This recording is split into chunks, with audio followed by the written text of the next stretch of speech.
Hello बच्चों, कैसे हैं आप लोग। उम्मीद है सब लोग बढ़िया होंगे। मैं हर्ष त्यागी बाहुबली फिजिक्स वाला प्लेटफॉर्म पर आप लोग का स्वागत करता हूं। आई होप आप लोग को मेरी आवाज आ रही होगी।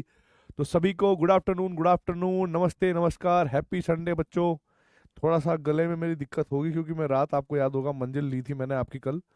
और ऑर्गेनिक केमिस्ट्री मैंने वहां पर आपको पढ़ाई थी, जनरल ऑर्गेनिक केमिस्ट्री। तो एक बार मुझे बता देना भाई, आप लोगों को ऑर्गेनिक केमिस्ट्री, अगर जो बच्चा वहां से देख रहा है, उसको समझ में आ रही है कि नहीं आ रही, PYQ वगैरह हो पा रहे हैं कि नहीं हो पा रहे हैं, यस और नो।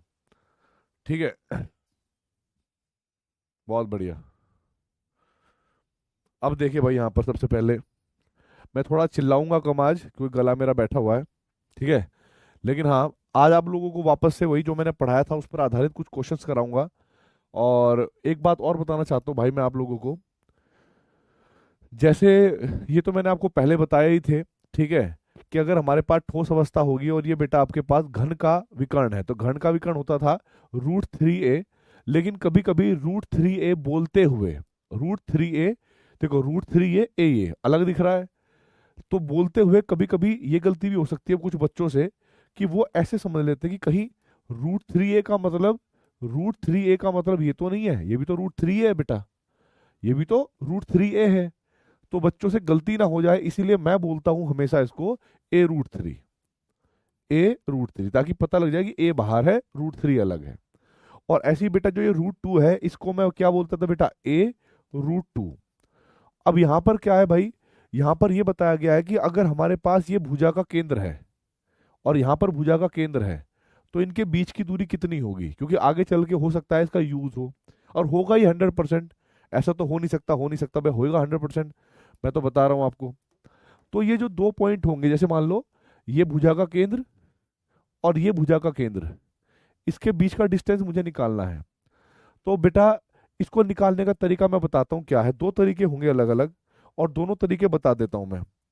अगर मान लो मैं इस विकर्ण को मिला दूं, ये जो विकर्ण आप देख रहे हो यहाँ पर, इसको मैं मिला दूं बेटा, इस विकर्ण की ना जो दूरी होती है वो होती है a√2। पता है आपको a√2 होती है, यस और नो। a√2 होती है ना बेटा। अब देखो यहाँ पे एक चीज और। नमस्ते बेटा, नमस्ते। आप लोगों ने एक परमें पढ़ी होगी गणित में, ऐसे गणित में पढ़ी होगी बेटा, यदि हमारे पास ये एंगल इस एंगल के बराबर हो, ये एंगल इस एंगल के बराबर हो, और ये दोनों बेटा वो हो, तो ये जो दूरी है बेटा, ये जो भी दूरी होगी, अगर ये a है तो ये इसकी a/2 हुआ करती थी, मतलब आधी होती थी। क्या होती थी बेटा, ये आधी हुआ करती थी। ऐसे ही क्या होगा, अगर ये दूरी a√2 है, तो ये बेटा इसका सेम वही है।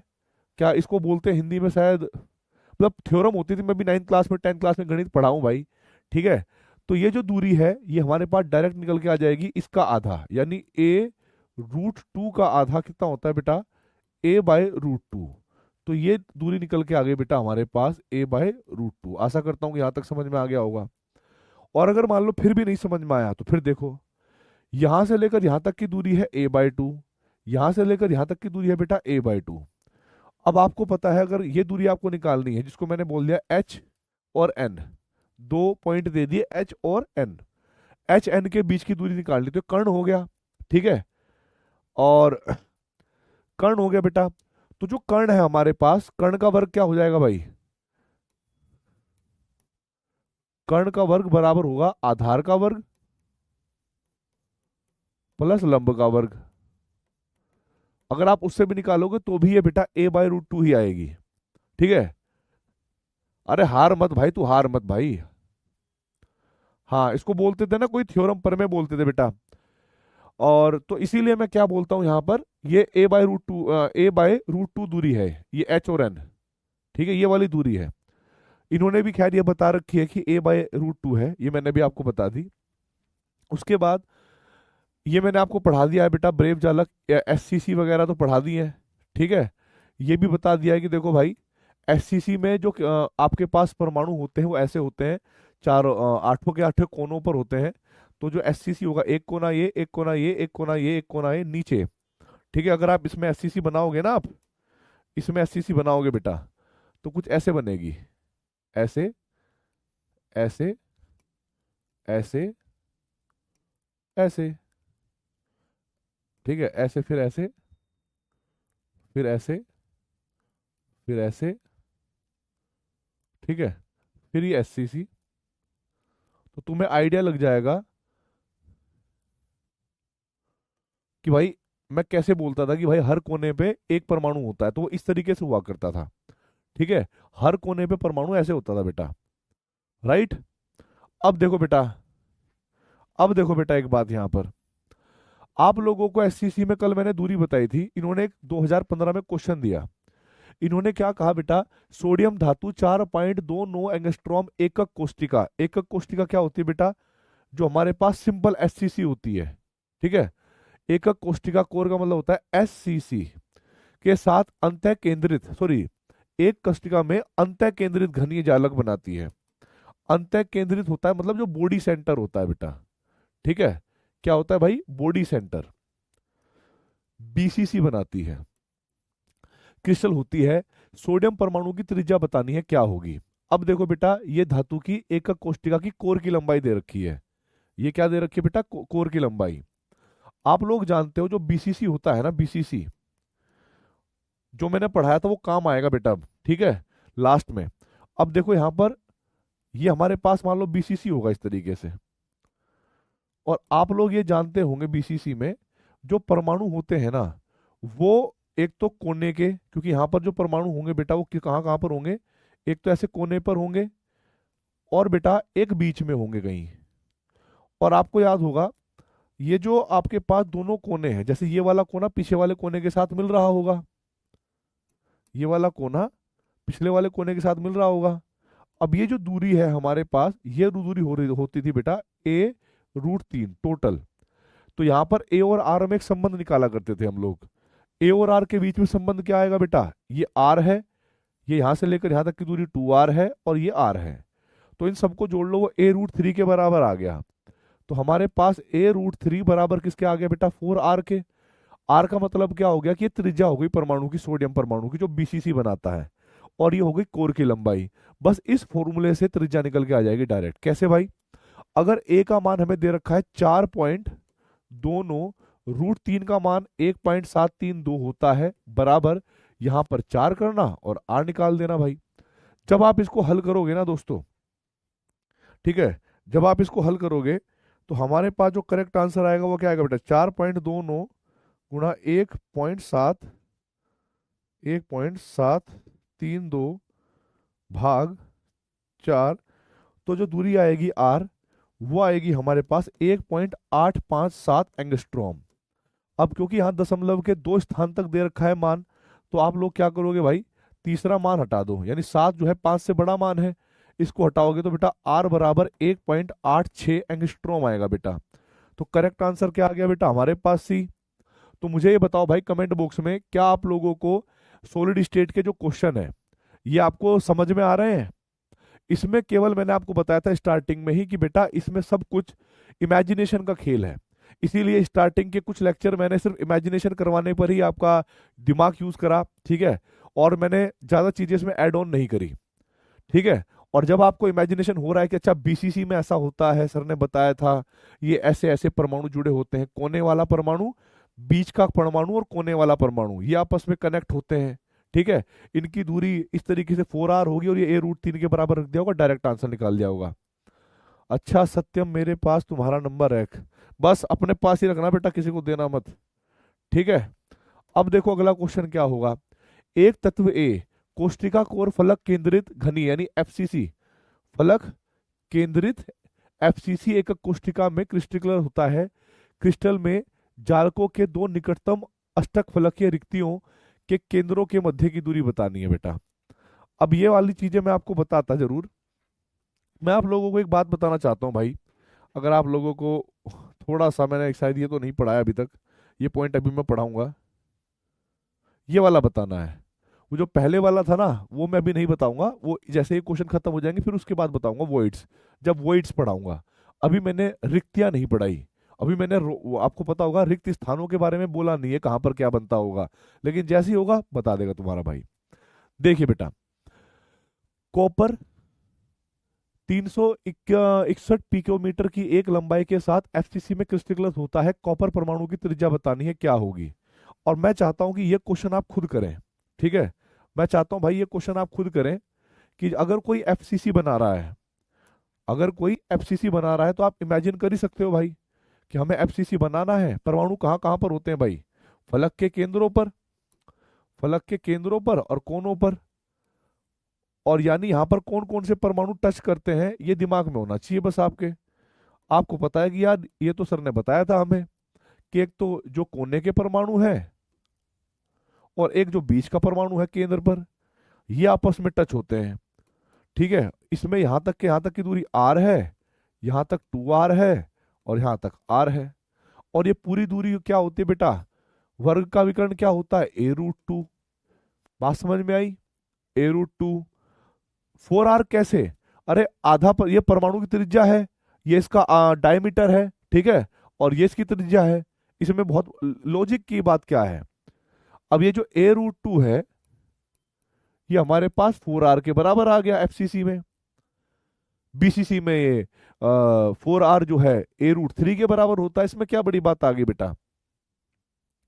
अब देखो यहां पर r का जो नंबर होगा, हमारे a का जो मान होगा, तो जो एकक लंबाई के साथ ये तो a का मान दे दिया, तो ये हो गया 361।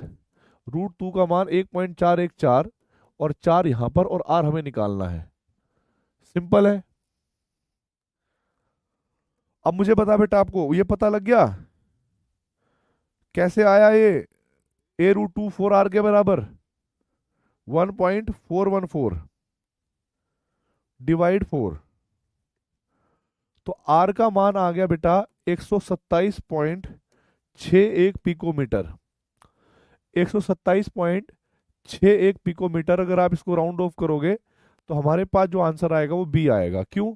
6 जो है वो 5 से बड़ा मान है बेटा, इसको हटाओगे तो 128 ही बन गया, और क्या, अगर पॉइंटों में नहीं देना आंसर तो। ठीक है, बी होगा इसका आंसर। तो भाई 62.07% बच्चों का आंसर करेक्ट है, बहुत बढ़िया। आगे देखिए दोस्तों, एक सरल, सरल का मतलब सिंपल होता है, ध्यान रखिएगा। एक सरल घनीय अंतः केंद्रित मतलब बीसीसी, सरल का मतलब होता है एससीसी, अंतः केंद्रित का मतलब होता है बीसीसी, तथा फलक केंद्रित का मतलब होता है एफसीसी की केंद्रित घनीय संरचनाओं में उपस्थित परमाणुओं की संख्या का अनुपात बताना है। परमाणुओं की संख्या का अनुपात आपको याद है, मैंने एससीसी में निकलवाए थे कितने परमाणु होते हैं टोटल, बीसीसी में लिखवाए थे कितने परमाणु होते हैं टोटल, और बेटा एफसीसी में लिखवाए थे कितने परमाणु होते हैं टोटल। तो मुझे सरल अनुपात बताना है, फटाफट कमेंट बॉक्स में, और 1 मिनट का समय आप लोगों को दे रहा हूं भाई मैं, ठीक है। देखो इसका क्या आंसर हो सकता है, देखो इसका क्या आंसर हो सकता है बेटा। सिंपल क्वेश्चन है और अभी भी यूज हो सकते हैं आईआईटी एडवांस में। 1 नंबर में, 1.5 नंबर में, आधे नंबर का क्वेश्चन आ सकता है, क्योंकि आपको पता है कि हाँ, पर ये चैप्टर इतना कठिन नहीं है कि आप सोचो कि आपसे होगा नहीं। इसमें अगर कठिन से कठिन क्वेश्चन भी बनाएंगे तो ऐसे ही आएंगे, ठीक है। कठिन से कठिन क्वेश्चन भी बनेंगे तो भी ऐसे आएंगे बेटा, ठीक है। देखिए भाई आगे, हमें पता है, हमें Z S C see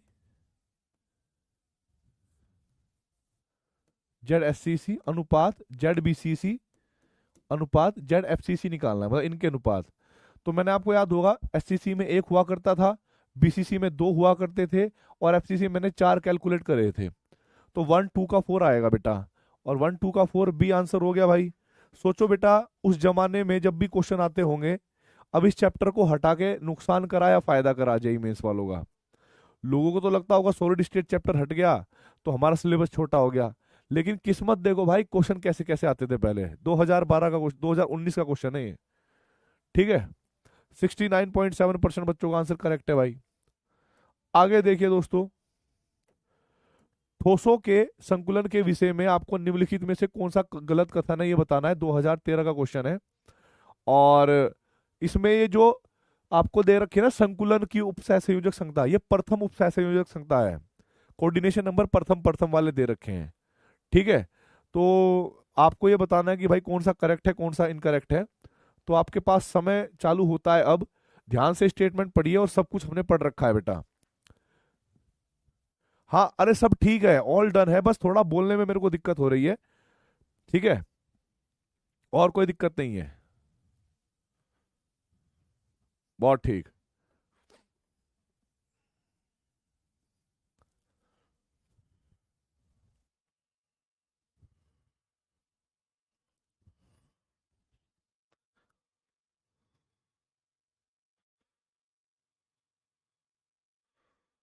all ठीक, ऑल ठीक, सब ठीक है।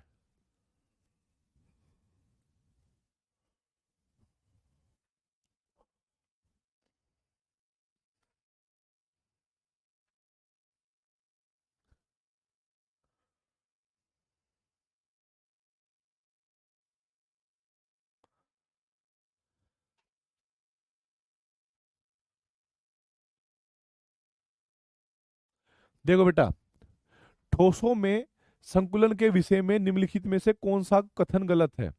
बीसीसी प्रकार में संकुल उपसय संयोजक क्षमता 8 होती है बीसीसी में। ये तो बेटा सत्य है, मैंने पढ़ाया था आपको, सत्य है। एचसीपी में संकुलन के उपसंयोजक संख्या, ये भी सत्य बताया था मैंने, ये भी सत्य है बेटा, 12 होती थी। एचसीसी में प्रकार के संकुलन के रिक्त स्थान वो होता है। आपको याद होगा जब एचसीपी मैंने बताया था, एचसीपी में जो पैकिंग एफिशिएंसी थी ना बेटा, वो 74% थी। तो बेटा अगर मैं यहाँ पर रिक्त स्थान निकालूंगा, रिक्त परसेंटेज निकालूंगा, तो आप इसमें यहाँ पर 100 में से जब 74 माइनस करोगे तो हमारे पास 26% आएगा। पर यहां पर दे रखी है बेटा 32। ठीक है, तो ये हमारे पास क्या हो गया बेटा, असत्य हो गया। अब देखिए यहां पर सीसीपी का मतलब एफसीसी से ही है, सीसीपी का मतलब एफसीसी ही है। अब क्या है कि एफसीसी में के प्रकार में संकुलन में रिक्त स्थान, आपको याद होगा एफसीसी में भी जो पैकिंग एफिशिएंसी थी, यानी संकुलन दक्षता, वो हमारे पास 74% होती थी बेटा। और अगर मैं यहाँ पर रिक्त स्थान निकालूंगा, रिक्त स्थान, तो वो 100 में से ये 74% माइनस करूंगा तो बेटा मेरे पास 26% आएगा, 26%, जो कि मैच हो रहा है। तो हमारे पास ये भी क्या हो गया बेटा, सत्य हो गया।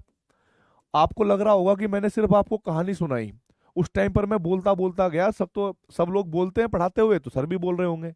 पर यह समझिएगा हर एक बोल, हर एक स्टेटमेंट अपने आप में क्वेश्चन थी।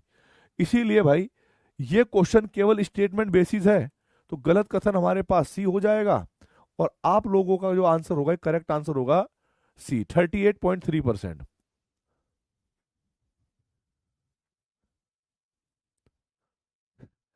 बॉडी दिखा दो सर। अरे बॉडी की हालत नहीं है बेटा अभी दिखाने की। ठीक है, अब देखो बेटा यहाँ पर ये बात आपको समझ में आ गई होगी।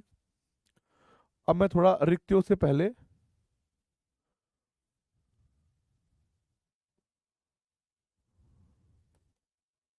हाँ रिक्तियां मैं यहाँ पढ़ाऊंगा, अभी रिक्तियां आगे आएंगी। ठीक है, रिक्तियां बेटा आगे आएंगी। अब बात करते हैं क्रिस्टल का क्रिस्टलीय घनत्व। क्रिस्टल का क्रिस्टलीय घनत्व, जो भी हमारे पास क्रिस्टल होंगे बेटा, उसमें हमें घनत्व पता होना चाहिए, घनत्व कैसे निकालते हैं। ठीक है, तो मैं आप लोगों को बताना चाहूंगा बेटा, जब हम घनत्व निकालेंगे तो घनत्व का फॉर्मूला होता है भार बटे आयतन। ये बात आप जानते होंगे, भार बटे आयतन होता है बेटा, राइट। ये सब लोग जानते होंगे, भार बटे आयतन जो है घनत्व होता है। अब यहाँ पर भार का आपने एक फॉर्मूला पढ़ा होगा, और हमें पता है किसका निकालना है। पहले चीज तो ये समझिएगा, घनत्व, घनत्व एक गहन गुण है। ठीक है, अगर बेटा एक यूनिट सेल का घनत्व मैं आपको निकालना सिखा दूं, जैसे सपोज करो ये मेरे पास एक यूनिट सेल है, मैं इसका आपको घनत्व निकालना सिखा दूं, तो बेटा छोटी छोटी यूनिट सेल मिलकर क्या बनाती है, ठोस क्रिस्टल बनाती है। अगर मैं यहां पर और भी ले लूं बेटा ऐसे करके, ठीक है,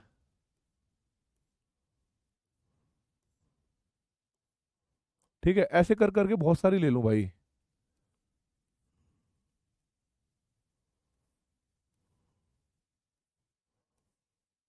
ठीक है, तो ऐसे बहुत सारी यूनिट सेल मिलकर क्या बनाएंगे, ओवरऑल क्रिस्टल। और आपको पता है कि जो घनत्व है वो एक गहन गुण है। वो क्या काम करता है, पदार्थ की मात्रा पर निर्भर नहीं करता। अगर आप थोड़े से पार्ट का घनत्व भी निकालोगे तो पूरे के पूरे क्रिस्टल का वही घनत्व होगा। तो मुझे क्या करना है, एक घनत्व एक गहन गुण है, तो मैं काम कर लेता हूं कि खाली एक यूनिट सेल का घनत्व निकाल लेता हूं। अगर मैं खाली एक यूनिट सेल का घनत्व निकाल पाया तो सीधी बात है मैं सबका निकाल लूंगा बेटा, यस और नो। अब देखिए यहां पर करोगे क्या आप, कैसे करके। घनत्व का फॉर्मूला होता है बेटा द्रव्यमान बटे आयतन, ठीक है। द्रव्यमान बटे आयतन। अब द्रव्यमान का फॉर्मूला होता है बेटा मोल गुणा मोल गुणा अणुभार। मोल गुणा अणुभार यही होता है भाई। इसको मैं अणुभार को खाली एम से डिनोट कर रहा हूं, मोल गुणा अणुभार। और आयतन ये कर दिया आपने। क्यों किया आपने ये बेटा, चूंकि मोल अवधारणा में हमने पढ़ा है कि भार बराबर होता है मोल गुणा अणुभार, ठीक। अब मुझे आप एक बात बताओ, क्या आप क्या आप एक यूनिट सेल में आपके लिए निकालना आसान क्या है, मोल निकालना आसान है या बेटा परमाणुओं की संख्या निकालना आसान है किसी एक यूनिट सेल में।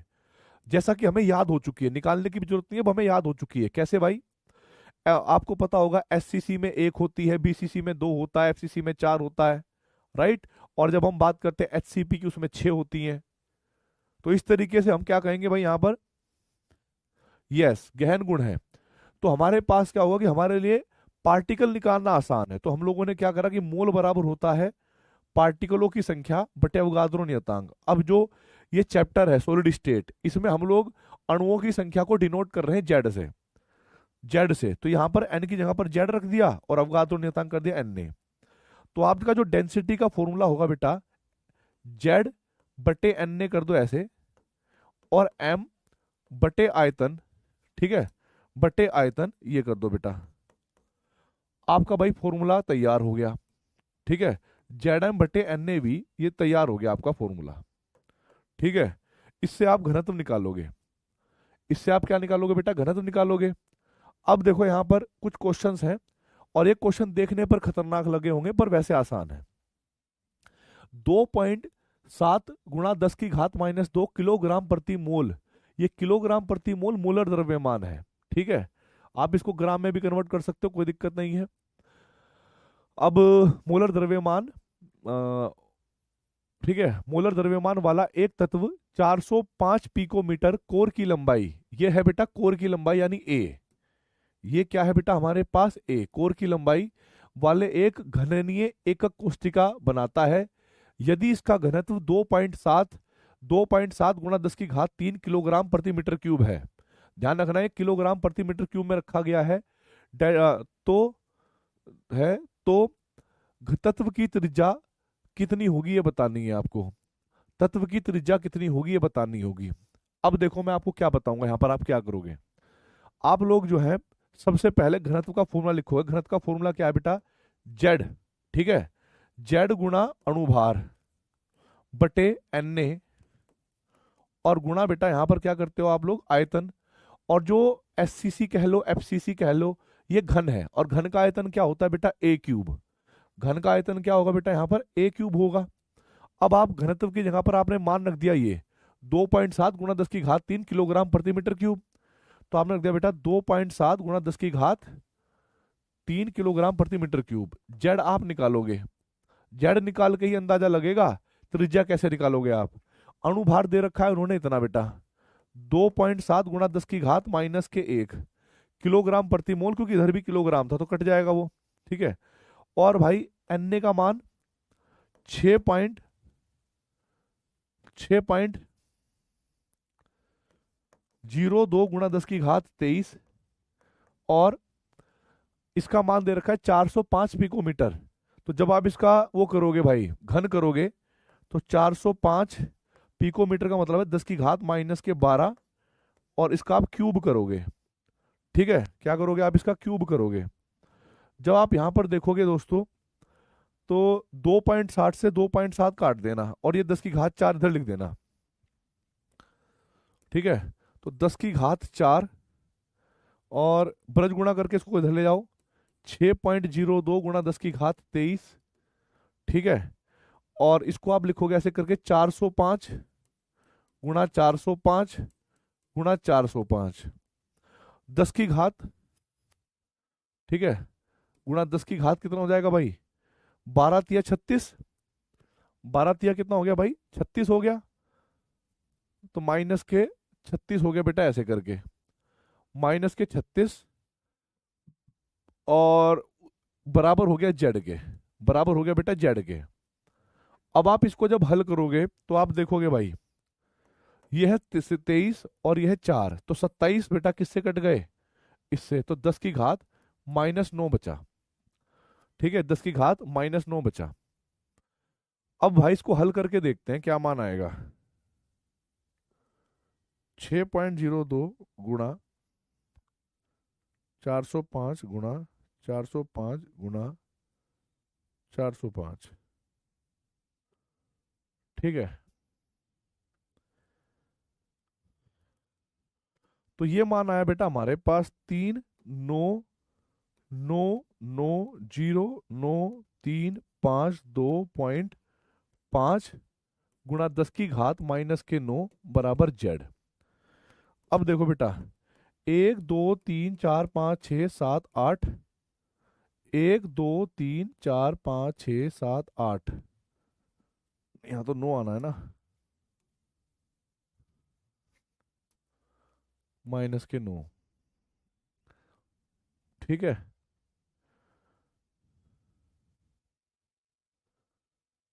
भाई कहीं गड़बड़ तो नहीं करी मैंने, सॉरी दोस्तों, यहाँ 10 की घात -2 था, ठीक है, 10 की घात -2 था, तो यहाँ पर 10 की घात -2 करोगे, इधर जाके 10 की घात ये 5 हो जाएगा दोस्तों, 10 की घात 5, 10 की घात 5, इससे कटने के बाद ये बचेगा 10 की घात -8, तो बेटा यहाँ पर जो जेड का मान आएगा वो आएगा 3.99, ठीक है। अब 3.99 है, जेड लगभग किसके बराबर आ गया, 4। अब आप मुझे बताइए बेटा फटाफट कमेंट बॉक्स में, सुनिएगा, 2.4 ये आया बेटा, जेड का मान आया लगभग 4, ठीक है। अब मुझे एक बात बताओ आप लोग फटाफट कमेंट बॉक्स में, इसको मैं ठीक कर देता हूं, ठीक है, जेड का मान 4 किस में होता है, जेड का मान 4 किस में होता है बेटा, ठीक है, जेड का मान 4 किस में होता है, एससीसी में, बीसीसी में, या एफसीसी में, आंसर दो मुझे कमेंट बॉक्स में। 3 नहीं बेटा 4 हो गया देखो। अब आप मुझे बताइए फटाफट किस में होता है बेटा जेड का मान, एफसीसी में होता है, राइट। अब हमें पता लग गया जेड के 4 से कि वो जो हमारे पास यूनिट सेल थी वो एफसीसी थी, वो क्या थी बेटा, हमारे पास एफसीसी यूनिट सेल थी, ठीक है। अब एफसीसी में कोर की लंबाई, क्योंकि यहां से तो हमने सारा हल करके ये फाइंड करा कि भाई वो यूनिट सेल थी कौन सी, जेड के मान से तो ये निकाला एफसीसी यूनिट सेल थी कौन सी।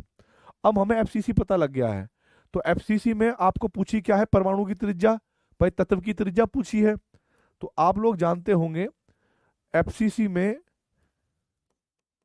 एफसीसी में जो A√2 होता है वो 4R के बराबर होता है, त्रिज्या पूछी है, ए का मान दे रखा है 405, √2 4.414 बराबर आर, और ये आ गया आर, ठीक है। अब आर का मान हमें दे रखा है, हमें निकालना है 10 की घात -12 मीटर में, चलो पहले पिकोमीटर में निकाल लेते हैं हम इसको, क्योंकि पिकोमीटर में दे रखा है भाई 405 गुणा 1.414, ठीक है, 1.414 भाग 4, तो ये आ गया बेटा हमारे पास 143.16 पिकोमीटर। इसको मीटर में चेंज करोगे तो 143.16 गुणा 10 की घात -12 मीटर करना पड़ेगा। अब आप इसको पूर्णांक में लिखोगे बेटा, तो दशमलव के इधर क्या लिखा है, 1, 1 क्या है 5 से छोटा, तो आप यहां पर कुछ हटाओ ना हटाओ, हमारे पास 143 आ जाएगा बेटा, 143। किस किस को भाई ये क्वेश्चन अच्छा लगा, 143 पिकोमीटर कह लो, या 143 गुणा 10 की घात -12 मीटर। अब आप मुझे बताइए किस किस को एक क्वेश्चन अच्छा लगा और किस किस को ये समझ में आ गया। किस किस को बेटा समझ में आ गया? घनत्व वाले फॉर्मूले का यूज करके जेड का मान निकालना है। जेड का मान निकालने के बाद आपको अंदाजा लग जाएगा वो किस यूनिट सेल की बात कर रहा है। ठीक है, किस यूनिट सेल की बात कर रहा है बेटा। 2020 में आया हुआ क्वेश्चन था ये, 143। अगला क्वेश्चन देखिए 2013 का है। इन्होंने क्या कहा है, 9 गुणा 10 की घात 3 किलोग्राम प्रति मीटर क्यूब घनत्व वाला एक ठोस है। ठीक है, और 200 रूट 2 पिकोमीटर कोर की लंबाई है। ये क्या है हमारे पास, ए की लंबाई है बेटा, ए की लंबाई है। तो लंबाई के फलक केंद्रित घनीय क्रिस्टल, ये भी ध्यान रखिएगा, फलक केंद्रित घनीय क्रिस्टल का मतलब है एफसीसी बनाता है। ठोस का मोलर द्रव्यमान आपको बताना है किलोग्राम प्रति मोल में क्या होगा, और अवगाद्रो स्थिरांक का मान आप 6 गुणा 10 की घात 23 यूज करेंगे। ठीक है, हमारे पास फॉर्मूला है घनत्व का क्या बेटा, परमाणु, और भाई ये परमाणुओं की संख्या, मोलर द्रव्यमान, अवगाद्रो नियतांक और गुणा बेटा ए क्यूब, गुणा ए क्यूब। अब आप निकाल लो डायरेक्ट इसमें। ठीक है, आपको टाइम दे रहा हूं भाई मैं, सॉल्व कर लो डायरेक्ट।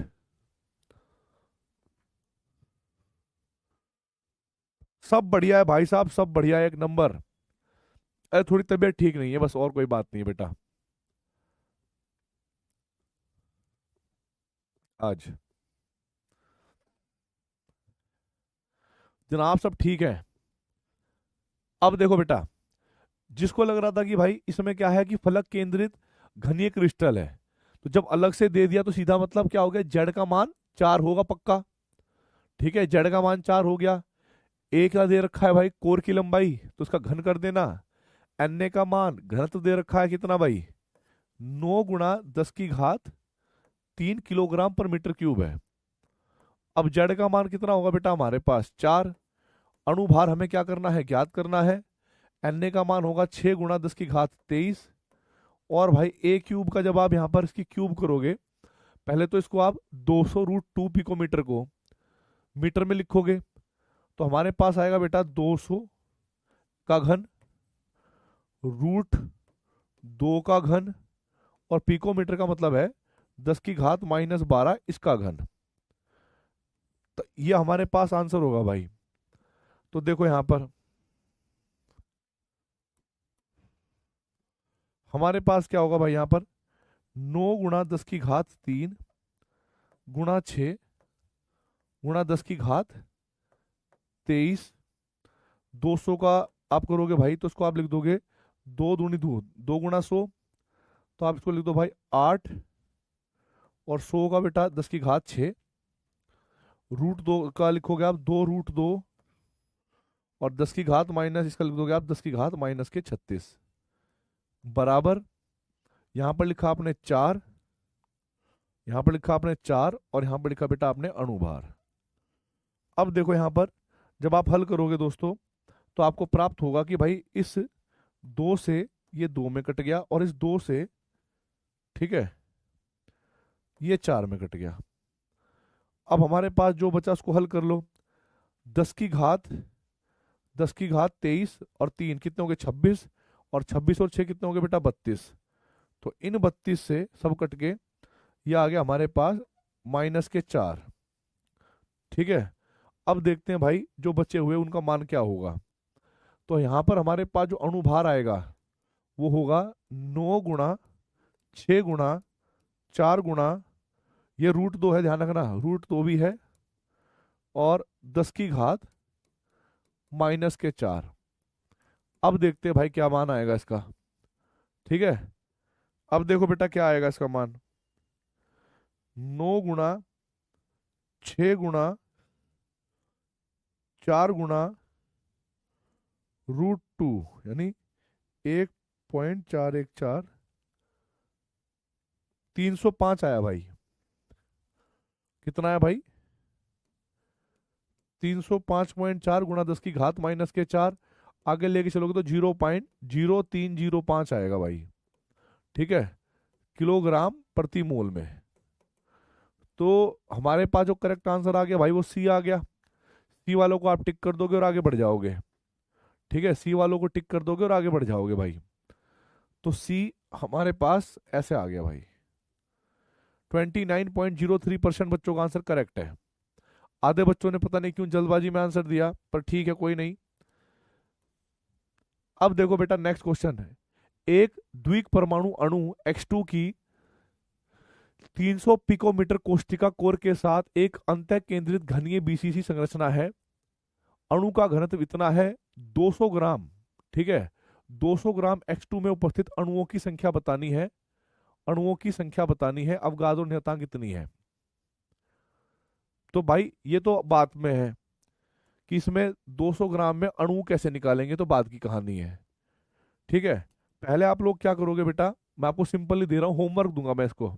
ठीक है, पहले आप क्या करोगे, आपने निकाला जेड, ये निकाला बेटा जेड गुणा अणुभाव, अणुभार, और भाई अवगाद्रो नियतांक गुणा ए क्यूब। तो देखो बेटा, हमारे पास कोर की लंबाई 300 पिकोमीटर, इसको आप ए को जब रखोगे तो 300 गुणा 10 की घात माइनस के 12 मीटर में कर लेना। ठीक है, एन ए का मान आप जानते हो। ठीक है, जेड का मान बीसीसी में 2 होता है और घनत्व भी दे रखा है, तो आप एम निकालना अणुभार। जब आप अणुभार निकालोगे यहां से, तो ये हमें भार दे रखा है, तो आप मोल निकालना। मोल का फॉर्मूला होता है भार बटे अणुभार। ठीक है, ये जो अणुभार आप निकालोगे यहां रख लेना 200 ग्राम के बटे में, और फिर हमारे पास जैसे मोल आएंगे तो बेटा अणुओं की संख्या होती है मोल गुणा एन ए। तो ये जो मोल आएगा यहां रखना, तो उसका मान निकाल लेना बेटा इस तरीके से। अब मुझे बताओ, इस क्वेश्चन को मैं करवाऊं या तुम कर लोगे? मुझे बताओ बेटा, क्या आप इस क्वेश्चन को कर लोगे या मैं करवाऊं? अब मैंने आपको बता दिया, घनत्व यहां रखना, एन ए का मान ये रखना है 6 गुणा 10 की घात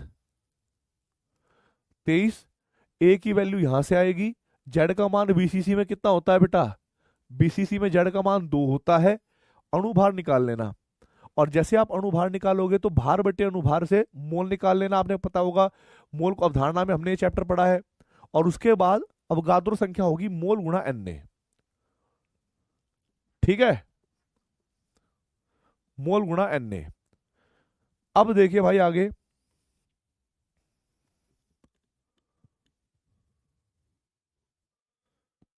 अब हमारे पास आ गया है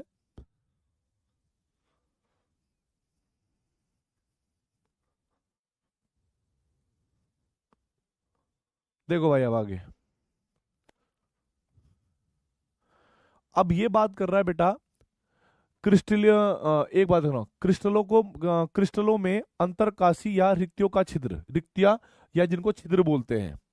ठीक है, मैं पानी पी के आया, 1 मिनट देना बेटा, 1 मिनट देना, पानी पी लूं बेटा।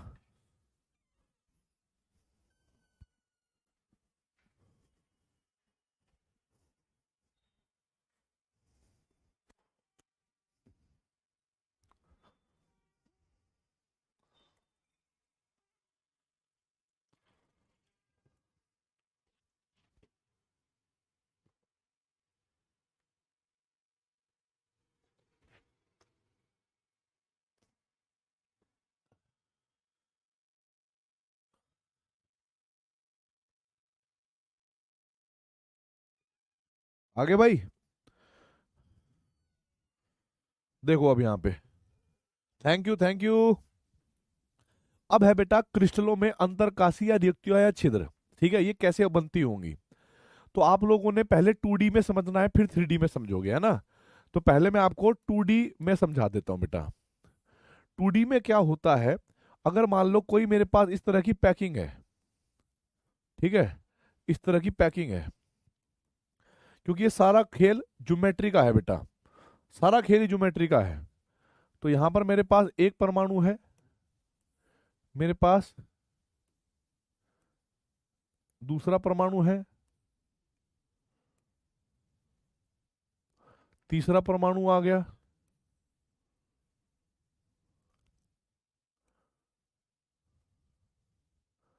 देखिए परमाणु जो है, एक परमाणु के साथ दूसरा परमाणु, दूसरे के साथ तीसरा परमाणु, ऐसे आता रहता है। अगर हम 2D में, ठीक है, इस तरह की एक और परमाणु लेता हूं भाई मैं,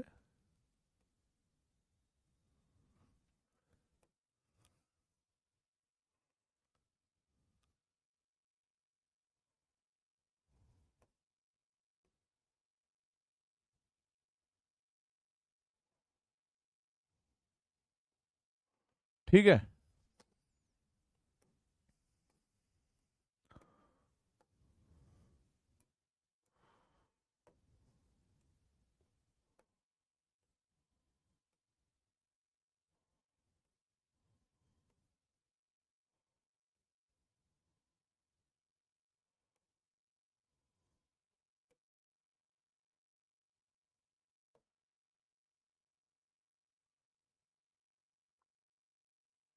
ठीक है,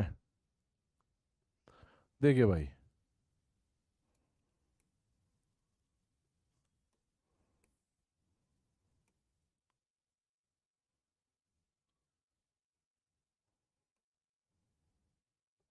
समझ जाना मैं क्या बता रहा हूँ अभी। ठीक है, थोड़ा छोटा बड़ा बना तो बनेगा भाई, इसमें कुछ कह नहीं सकते हम, छोटा बड़ा तो बनेगा ही।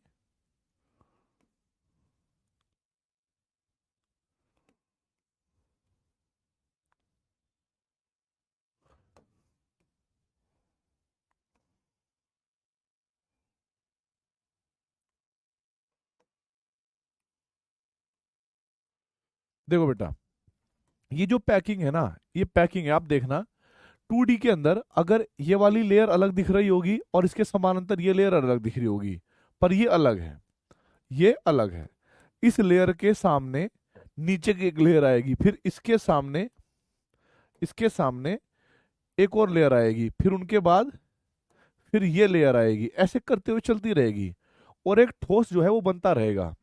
ठीक है, एक ठोस जो है वो बनता रहेगा बेटा इसी तरीके से, पहले ये वाली लेयर, फिर ये वाली, फिर ये वाली, फिर ये वाली, फिर ये वाली। तो 2D में ना, जब हमारे पास A B A B A B, अगर हम एक लेयर को ए कह दें और दूसरी को बी कह दें, ठीक है, तो ये हमारे पास ए बी ए। तो जब हमारे पास 2D में A B A B and so on, ठीक है, पैकिंग होती है, पैकिंग होने का मतलब है कि ठोस के अणु परमाणु जुड़ते रहते हैं। ठीक है, तो उस तरीके से फिर क्या होता है, हमारे पास कुछ रिएक्टियां बनती हैं। जैसे याद होगा, अगर मैं इसको चूड़ी मानूं और इसको भी चूड़ी मानूं और इसको भी चूड़ी मानूं, तो इनको जब सटा के रखूंगा तो यहाँ पर एक खाली स्थान बनेगा। और ये जो खाली स्थान बना बेटा, ये बना 3 कोनों का, ध्यान से देखिएगा, 3 कोनों का बना बेटा ये। कैसा बना? 3 कोनों का, त्रिकोण बना ये। और पूरी की पूरी आकृति 2D में कैसी होती है बेटा? समतल। ठीक है, नीचे की तरफ भी त्रिकोण बनेगा, ऊपर की तरफ भी त्रिकोण बनेगा बेटा। ठीक है, ऊपर की तरफ भी ऐसे करके त्रिकोण बनेंगे। ये तो मैंने थोड़ा अच्छे से नहीं रखा, लेकिन हाँ, ये त्रिकोण बनेंगे बेटा। तो ध्यान रखिएगा, इन रिक्तियों को हम क्या बोलते हैं बेटा? इन रिक्तियों को हम बोलते हैं अ,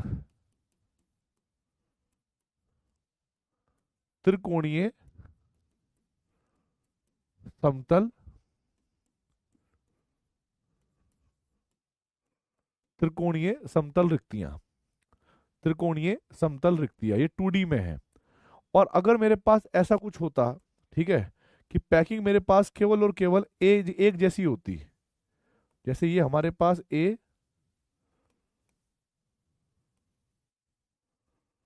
ठीक है,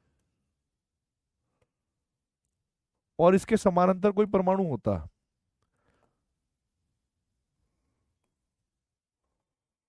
इसके समानांतर कोई परमाणु होता ऐसे करके, ठीक है,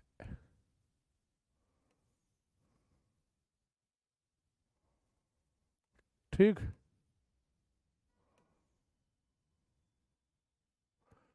तो मैं आपको बताना चाहता हूं बेटा, ये हमारे पास एक ही जैसे, इसके समानांतर ये, इसके समानांतर ये, इसके समानांतर ये, ऐसे पैकिंग होती है। इस पैकिंग को हम बोलते हैं बेटा जी ए टाइप की पैकिंग, ए। ठीक है, इसको क्या बोलेंगे बेटा? ए ए ए ए, ऐसे एंड सो ऑन। और जब 2D में एक ही प्रकार की पैकिंग होती है, मतलब बार बार एक ही प्रकार की लेयर आती है ठोस की, कणों की, तब उनके बीच में जो रिक्ति बनती है ना, वो बनती है बेटा वर्गाकार रिक्ति। कैसी रिक्ति बनी बेटा? ये वर्गाकार रिक्ति, ध्यान से देखिएगा, वर्ग सा बन रहा होगा यहाँ पर। इस रिक्ति का नाम होता है बेटा वर्गाकार, वर्गाकार रिक्ति। आशा करता हूं कि आपको इतनी बात समझ में आ गई होगी बेटा। स्क्वायर वॉइड, क्या आपको ये बात समझ में आ गई बेटा? यस और नो? कि जब ठोस के कण आपस में चिटक के रखते होंगे, जब ए बी प्रकार से होंगे तो त्रिकोणीय रिक्ति बनेगी, और जब बेटा इस तरीके से बनेंगे तो हमारे पास ये वाली रिक्ति बनेगी, स्क्वायर प्लेनर रिक्ति बनेगी।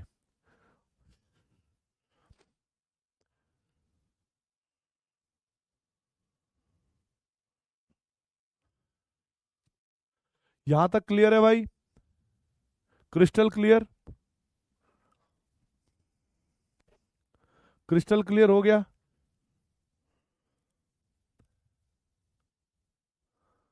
अब देखो बेटा, ठीक है, अब भाई थोड़ा सा देखिएगा।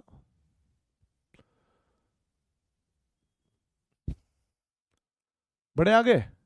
नेक्स्ट, अगर मान लो मेरे पास, अगर आज मान लो कि मेरे पास 3D पैकिंग है।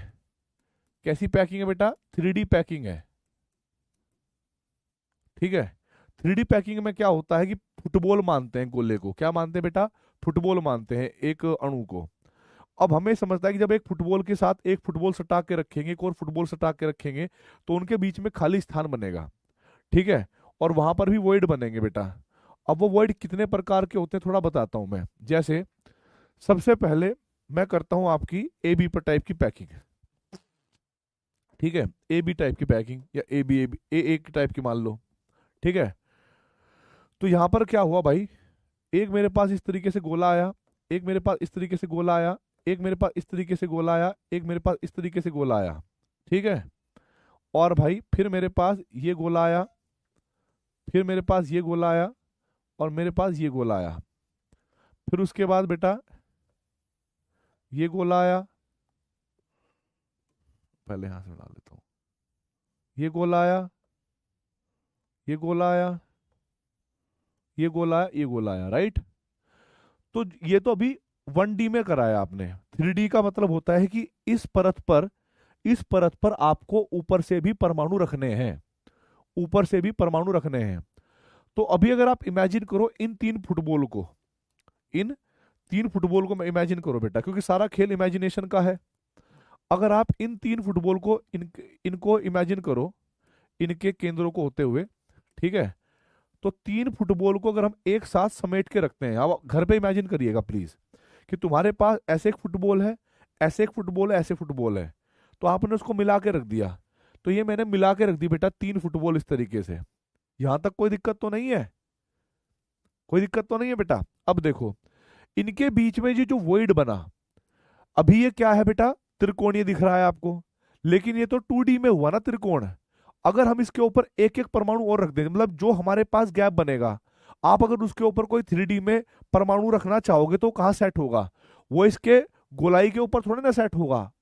जैसे तुम्हें बताऊं, अ, अभी मेरे पास गुब्बारे हैं नहीं भाई, ठीक है। जैसे सपोज करो एक गोल फुटबॉल, गोल फुटबॉल, गोल फुटबॉल, मैं उसके ऊपर एक और फुटबॉल रखना चाहता हूं, तो वो इसके ऊपर नहीं रखी जाएगी, वो जहां पर थोड़ा सा खाली स्थान बनेगा उसमें फंस जाएगी वो। अर्थात जो अगला वॉइड आएगा, अगला जो परमाणु आएगा, लेयर जो आएगी, वो लेयर यहां आएगी बेटा। वो लेयर कहाँ आएगी? यहां आएगी, ऐसे करके कि भाई इसके ऊपर ऐसे टिक गया, ठीक है। और ऐसे ही बेटा इसके ऊपर ये टिक गया, और ऐसे ही बेटा थोड़ा बड़ा बनाता हूं, उसके ऊपर सॉरी ये टिक गया, फिर ये टिक गया,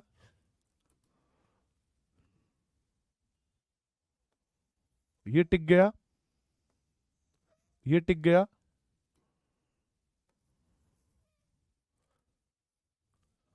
और ये वाला टिक गया। अब देखो बेटा, जो ये वाला वॉइड था त्रिकोण, ऊपर वाला, नीचे वाला त्रिकोण नहीं, ऊपर वाला त्रिकोण देखना। ऊपर वाली साइड में जो त्रिकोण था बेटा, ये वाला त्रिकोण, ये पूरा का पूरा ढक चुका है, ये पूरा का पूरा ढक चुका है बेटा, ये वाला त्रिकोण। अब आप सोचो ये जो बीच का स्पेस है, ये कितने परमाणुओं के बीच में बना होगा? ये कितने परमाणुओं के बीच में बना होगा? सोच के देखो, कितने परमाणुओं के बीच में बना होगा बेटा ये जो खाली स्थान है?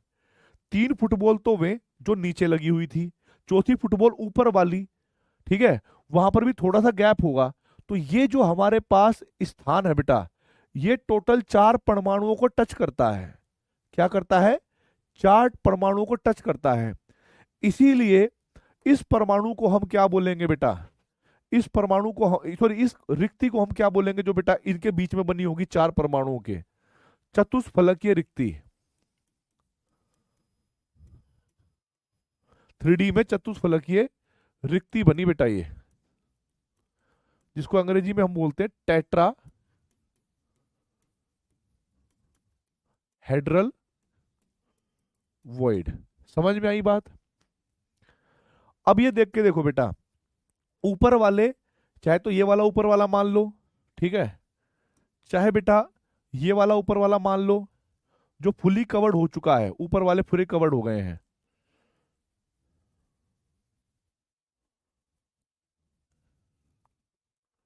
ठीक है, ये बात समझ में आ गई भाई? अब देखो बेटा ऐसे, अब देखो बेटा ऐसे,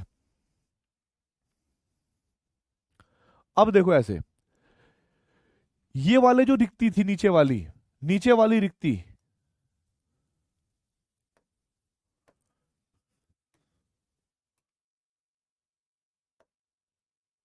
नीचे वाली रिक्ति, ये वाली रिक्ति, ये फुली कवर्ड नहीं हुई है बेटा अभी।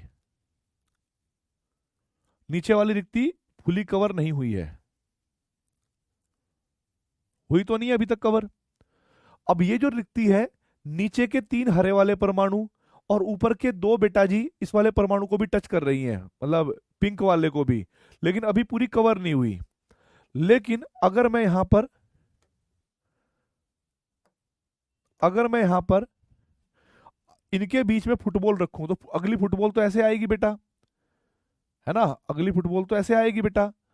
तो ये जो रिक्ति बनी नीचे वाले ट्रायंगल, ठीक है, ये 6 फुटबॉलों को टच करते हैं, 3 हरे वाली और 3 ऊपर वाली, तब जाके वॉइड बनी।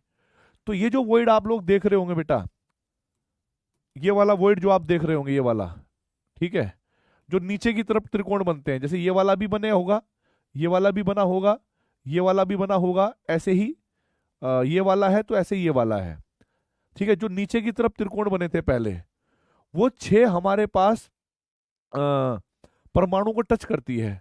आप लोग मुझे बताओ, आपने केमिकल बॉन्डिंग चैप्टर पढ़ा होगा, केमिकल उसमें केमिस्ट्री में, इनऑर्गेनिक केमिस्ट्री में, 6 बॉन्ड बनाने वाली जो हमारे पास ज्यामिति होती है उसको क्या कहते हैं? अष्टक फलकीय, यानी ऑक्टाहेड्रल, राइट। तो ये जो रिक्ति बनी बेटा, ये हमारे पास कहां बनती है? अष्टक फलकीय रिक्ति, अष्टक फलकीय रिक्ति, ठीक है, इसको बोलते हैं अष्टक फलकीय रिक्ति, अंग्रेजी में बोलते हैं इसको हम लोग ऑक्टाहेड्रल वॉइड, ऑक्टाहेड्रल वॉइड। आशा करता हूं कि इतनी बात आपको समझ में आ गई होगी बेटा, ऑक्टाहेड्रल वॉइड आ गई होगी। और ध्यान रखिएगा, ये जो पैकिंग आप देख रहे होंगे, ये पैकिंग होती है हमारे पास A B A B A B type की, किसमें? 3D में ए बी टाइप की, मतलब 2 अलग अलग लेयर हैं, ठीक है, 2 अलग अलग लेयर हैं बेटा। और यहां से हम लोगों ने एक बात और जानी कि जिस क्रिस्टल में, ये भी ध्यान रखिएगा, हमने क्या बात जानी बेटा? जिस क्रिस्टल में टेट्राहेड्रल वॉइड, टेट्राहेड्रल वॉइड बनते हैं, उसमें ऑक्टाहेड्रल वॉइड भी बनते हैं, ठीक है, उसमें ऑक्टाहेड्रल वॉइड भी बनते हैं। आशा करता हूं कि यहां पर समझ में आ गई होगी बेटा, यस और नो? अब मुझे पहले तो ये देखना पड़ेगा बैटिंग किसकी आई है भाई।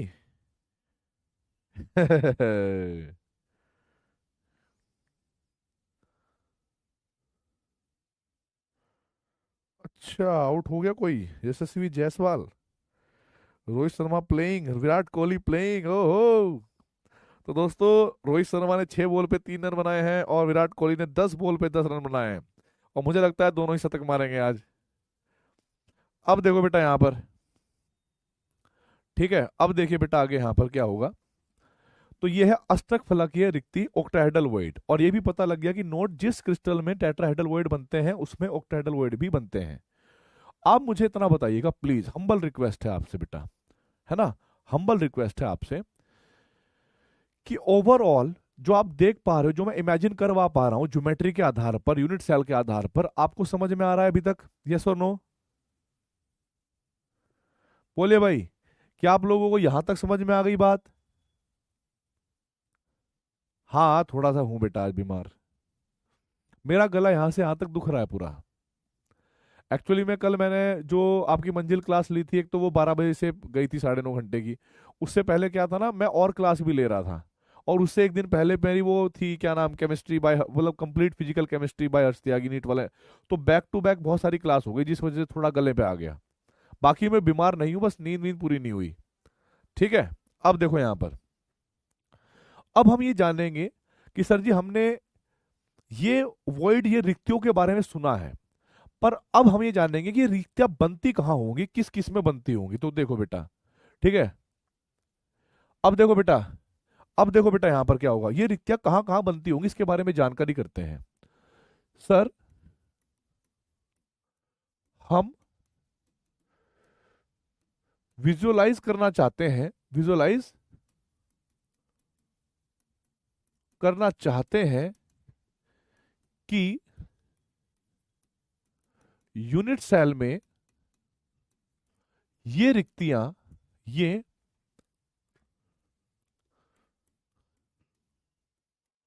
रिक्तियां कहाँ कहाँ बनती होगी और कितनी बनती होंगी। ठीक है। तो मैं पूरी कोशिश करूंगा आप लोगों को विजुअलाइज कराने की, आपको इमेजिन करवाने की कि भाई ये कहाँ कहाँ पर बनती होंगी और कैसी बनती होंगी। ठीक है। तो बेटा 2D तो वास्तव में दुनिया में कुछ नहीं है, मतलब हमारे लिए तो सारी चीजें 3D है। ठीक है। ठीक है, 3D है। तो इधर से देखिएगा भाई। अच्छा, टेस्ट है क्या तुम्हारा 2 बजे से? तो भाई यहाँ तक का पार्ट जो तुम्हारा हो गया, इसको थोड़ा जो एक्स्ट्रा पार्ट होगा इसको आप रिकॉर्डेड देख लेना यार, और क्या कर सकते हैं। ठीक है, क्योंकि क्लास बहुत छोटी पड़ेगी फिर। आई कैन अंडरस्टैंड, तुम क्लास तुम जा सकते हो भाई। ठीक है, टेस्ट दे लो, अगर अभी से देना है तो आप टेस्ट देने जा सकते हो, नो डाउट। अब देखो यहाँ पर, अब देखो बेटा यहाँ पर, तो बेसिकली सबसे पहले जानेंगे 3D में, एससीसी यूनिट सेल में। एससीसी में कौन सी और कहाँ बनती होगी, और कहाँ बनती होगी। अब मैं आप लोगों को एक बात बता देता हूँ बेटा। अभी मेरे पास एससीसी का ना एक एग्जाम, एक वो है, फोटो था थोड़ी देर पहले, उसी में दिख जाएगी। आप मुझे ये बताओ, आपको क्या लगता है एससीसी के हर कोने पे परमाणु है, यानी ये वो परमाणु होते हैं 4 ऊपर और 4 नीचे रखे रहते हैं। अब आप ये समझ रहे होंगे इसके बीच में एक स्थान बना होगा। ठीक है, इसके बीच में एक स्थान बना होगा, और वो स्थान है ये वाला, जो बिल्कुल बीचों बीच बना है। ये स्थान, ये स्थान कितने परमाणुओं को टच कर रहा होगा बेटा? सोच के देखो, ये एससीसी है पूरा। ठीक है, ये कितने को बेटा टच कर रहा होगा? सोचो।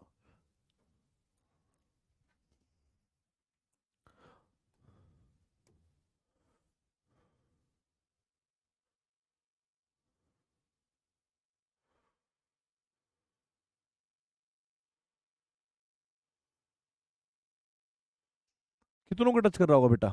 8 को टच कर रहा है। ठीक है, कहाँ गया, ये है ना?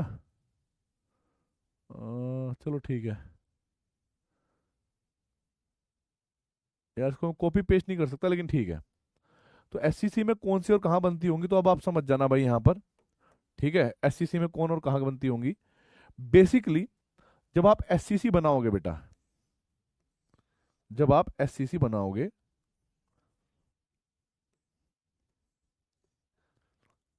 जब आप एससीसी बनाओगे बेटा,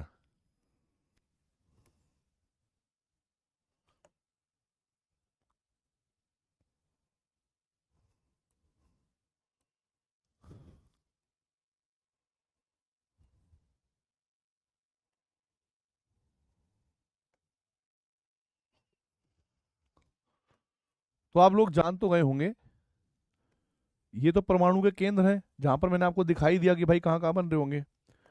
तो वो जो आपके पास वो बनेगी यूनिट सेल, उसका नाम होगा बेटा रिक्तिका। उस रिक्ति का नाम होगा बेटा क्यूबिकल वॉइड, क्योंकि वो 8 को टच कर रही है, अर्थात वो क्या होगी हमारे पास घनीय रिक्ति। वो क्या होगी बेटा घनीय रिक्ति। और घनीय रिक्ति कहाँ बनेगी बेटा, घनीय रिक्ति कहाँ बनेगी भाइयों?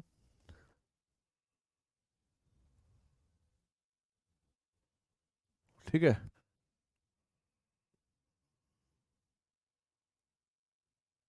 ओके।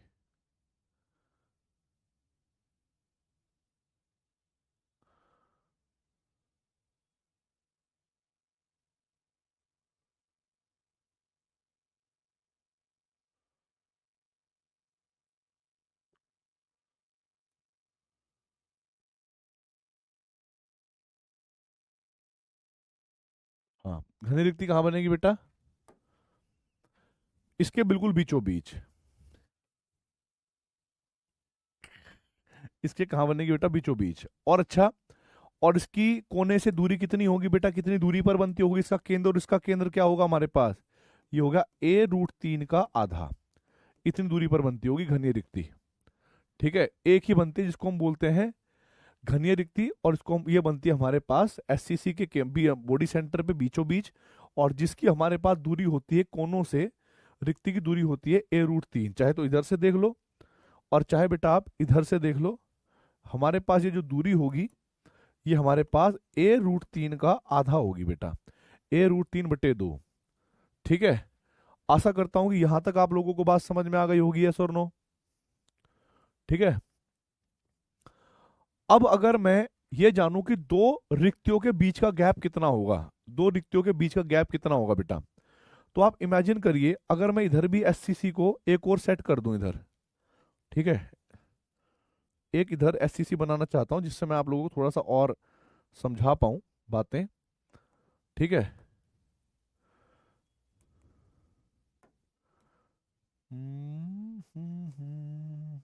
ये देखो,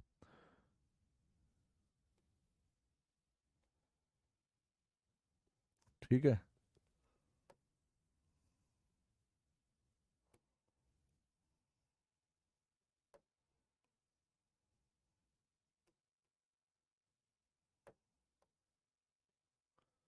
अगर मैंने 2 यूनिट सेल बनाई और दो घनीय रिक्तियों के बीच का डिस्टेंस निकालना चाहता हूं, तो दूसरी बनेगी बेटा यहां पर, इसके केंद्र पर। ठीक है, इसके केंद्र पर। तो हमें बताना बेटा इनके बीच की दूरी कितनी होगी, इनके बीच की दूरी कितनी होगी बेटा, ऐसे करके इनके बीच की दूरी क्या होगी, दो रिक्तियों के बीच की दूरी कितनी होगी? आप लोग सोचोगे सर जी, अगर देखा जाए, ठीक है, अगर देखा जाए तो जो हमारे पास क्यूब का मिड पॉइंट पड़ता है, क्यूब का मिड पॉइंट, जैसे एक कमरा है, स्क्वायर कमरा है, इसका एक केंद्र है बॉडी सेंटर, जहां पे आप देख रहे हो मुझे, मैं जहां पर खड़ा हूं इस कमरे के बॉडी सेंटर पे खड़ा हूं। इधर भी इतना ही, इधर भी इतना ही। इसके पैरेलल अगर एक लाइन खींचूं मैं नीचे से, तो बेटा, या फिर उस कोर से, तो ये आधा बढ़ता है, ए का आधा है ये। अर्थात यहां से लेकर इस फलक तक की जो दूरी है, ये फलक, फलक का केंद्र मान लो आप, है ना, ये फलक का केंद्र है बेटा। तो यहां से लेकर, या थोड़ी इधर ऐसे मान लो, फलक का केंद्र ये हो गया। तो यहां से यहां तक की दूरी होगी बेटा a/2, आधी। और इधर से इधर की दूरी कितनी होगी बेटा, a/2। तो बेटा दो अष्टक फलकीय रिक्तियां जो होंगी, सॉरी, अष्टक फलकीय नहीं है ये, क्या इसको बोलते, घनीय रिक्ति होंगी, उनके बीच की दूरी होगी बेटा a। इनके बीच की दूरी होगी बेटा a। कितनी दूरी होगी भाई, a। तो आई होप आप इमेजिन कर पा रहे हो यहाँ पे, यस और नो? हाँ भाई, इमेजिन कर पा रहे हो दोस्तों? ए होगी। बहुत ठीक।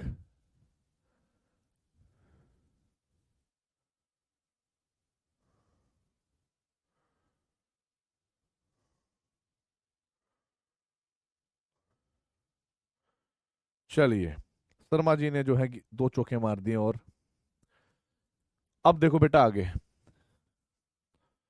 हम बात करेंगे बेटा, अ,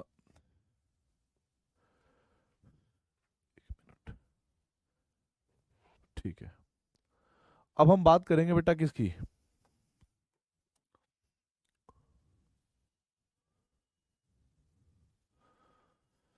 अब हम बात करेंगे बेटा एफसीसी में। किसमें? एफसीसी में। एफसीसी में कौन सी और कहां कहां रिक्तियां बनती हैं? ठीक है, बीसीसी में आपको बनानी नहीं है, बीसीसी में बनती नहीं है। ठीक है, बीसीसी में बनाने की जरूरत नहीं पड़ेगी आपको। ठीक है, लेकिन हाँ, एफसीसी में आपको कौन कौन सी रिक्ति बनानी है वो मैं आपको बता देता हूं। ठीक है, देखिए भाई क्या होगा यहां पर एफसीसी की कहानी। एफसीसी को जब मैं बनाऊंगा ना और मैं समझाऊंगा बेटा थोड़ा सा डिटेल में, तो एफसीसी की कहानी ऐसी होती है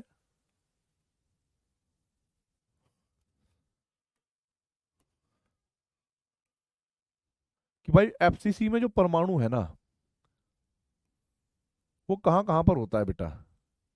मैं आपको सारी रिक्तियां समझाऊंगा एफसीसी में कैसे कैसे बनती होंगी। आपको पता है कि एफसीसी में जो परमाणु है वो कोनों पर है,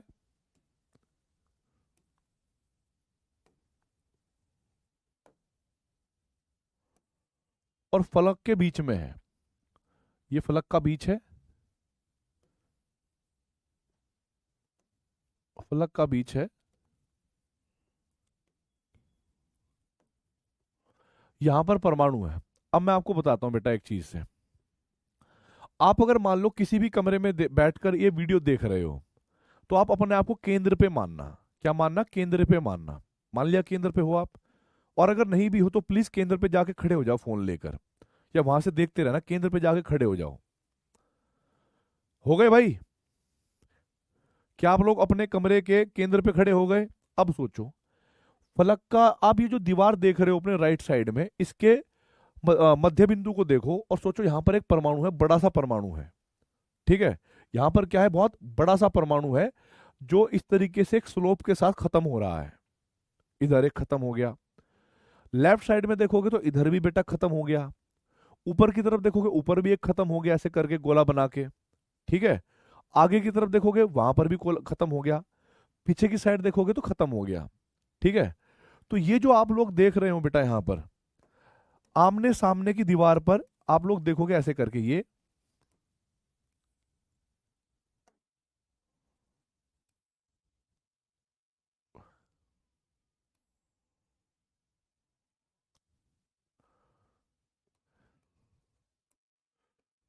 ठीक है, ऐसे करके ये जो वॉइड क्रिएट करेंगे दीवार के बीच वाले, यहां पर एक वॉइड क्रिएट करेंगे। ठीक है, यहां पर एक वॉइड क्रिएट करेंगे बेटा। ठीक है, ये वॉइड क्रिएट करेंगे और ये हमारे पास क्या हो गया? अष्टक फलकीय, अष्टक फलकीय रिक्ति है।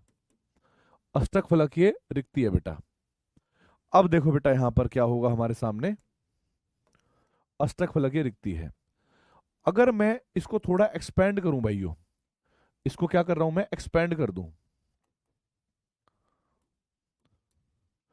इधर ऐसे खींच के ला रहा हूं,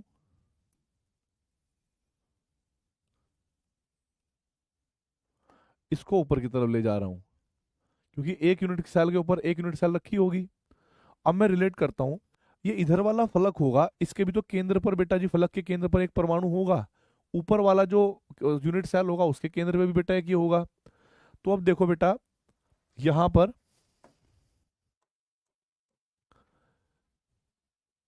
इन दोनों फलक के केंद्रों को मिलाओ, ये जो भुजा की रेखा ये बनाओ और ऊपर वालों को मिलाओ, तो आप लोग ना एक चीज फिर से पाओगे। क्या? कि जो अष्टक फलकीय रिक्ति है वो भुजा के केंद्र पे भी बन रही है। ठीक है, आपको घन के केंद्र पे तो बनती रही नजर आ ही रही होगी, लेकिन फलक के केंद्र, भुजा की जो कोर है इसकी केंद्र पे भी बनती हुई नजर आएगी। तो भाइयों इस तरीके से हर एक, ये तो मैंने एक इमेजिन करवाई, बाकी हर एक भुजा के केंद्र पर एक अष्टक फलकीय रिक्ति होगी भाइयों। ठीक है, हर एक भुजा के केंद्र पर एक अष्टक फलकीय रिक्ति होंगी। ठीक है,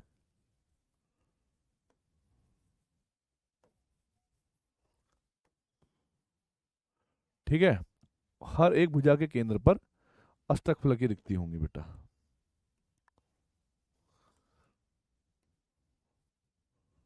ठीक है, तो ये होती है अष्टक फलकीय रिक्तियां।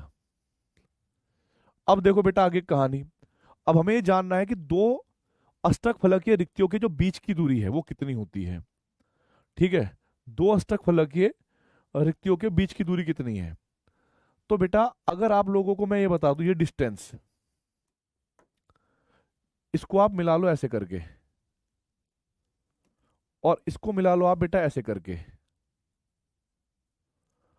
तो ये वो त्रिभुज है, ध्यान रखना, ये त्रिभुज का ये एंगल इसके साथ, और ये एंगल इसके साथ, और ये एंगल कॉमन है। तो इसके जो मध्य बिंदु से हमने मिलाया हुआ है, क्योंकि ये मिड पॉइंट है, ये भी भुजा के बीच में, ये भी भुजा के बीच में, तो ये वाली जो दूरी होगी इस दूरी का आधा होगी। अगर ये दूरी ए रूट 2 है बेटा, ए रूट 2 है, तो ए रूट 2 का आधा क्या होता है बेटा, a/√2। तो बेटा ये जो हमारे पास आ गया, ये आ गया a/√2, a/√2। तो भाई एक बात ध्यान रखना, दो अष्टक फलकीय रिक्तियों के बीच की दूरी होगी a/√2, a/√2। किस किस को बेटा जी एफसीसी में अष्टक फलकीय रिक्तियां दिख गई हैं, किस किस को एफसीसी में अष्टक फलकीय रिक्तियां दिख गई हैं बेटा। ओ भाई साहब, विराट कोहली ने छक्का मार दिया। दोनों भाई, दोनों तबाही बहुत पीट रहे हैं भाई ये तो। विराट कोहली 23, रोहित शर्मा 20। ग्रेट।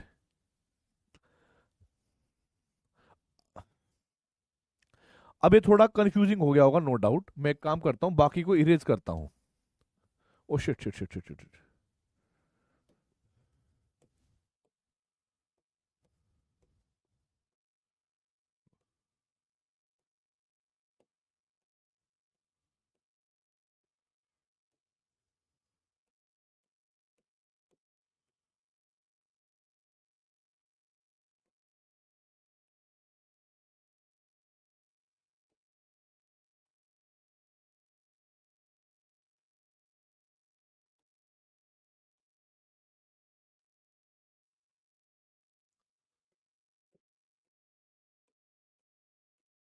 ठीक है,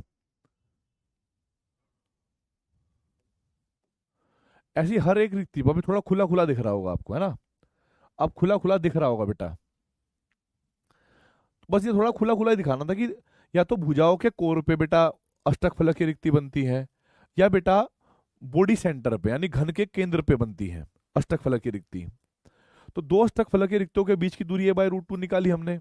अब हम जानते हैं बेटा एफसीसी में कुल कितने एफसीसी में कुल कितने अष्टक फलक की रिक्तियां होती हैं। तो हम जानेंगे बेटा एफसीसी में टोटल ओक्टा हेड्रल वॉइड्स कितने होंगे एक यूनिट सेल में। ठीक है, एफसीसी यूनिट सेल में, यूनिट सेल में टोटल ओक्टा हेड्रल वॉइड्स कितने होंगे बेटा। तो भाई एक तो बिल्कुल केंद्र पे ही है, जो केंद्र पे है वो पूरा का पूरा यूनिट सेल के अंदर है।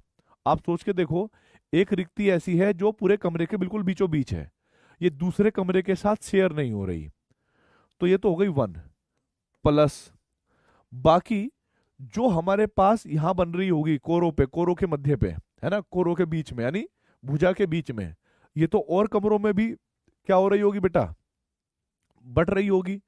आपको पता है कि एक कोर जो होती है, एक भुजा 4 यूनिट सेल में बटी हुई होती है। तो यहां पर जो एक परमाणु होगा वो 1/4 होता है, तो एक वोइड भी बेटा 1/4 होगा, 1/4। लेकिन टोटल जो भुजाएं होती हैं हमारे पास एक एफसीसी में वो 12 होती हैं, एक घन में 12 होती हैं। इस वजह से हम लोग कहेंगे 1+3=4। आज हमें ये बात भी पता लगी एफसीसी में कुल परमाणुओं की संख्या भी 4 है, और बेटा अष्टकफलकीय रिक्तियों की संख्या भी 4 है। क्या बोला मैंने? एफसीसी में कुल परमाणुओं की संख्या जब हम निकाला करते हैं तो वो भी 4 आती है, तो उनकी वजह से जो अष्टकफलकीय रिक्तियां बनी होंगी वो भी 4 है। समझिएगा, जितने हमारे पास कोने और फलकों को मिलाकर कुल परमाणु आते हैं उनकी वजह से रिक्तियां, जो अष्टकफलकीय रिक्तियां, वो भी 4 बनती हैं। आशा करता हूं कि ये बात समझ में आ गई होगी बेटा।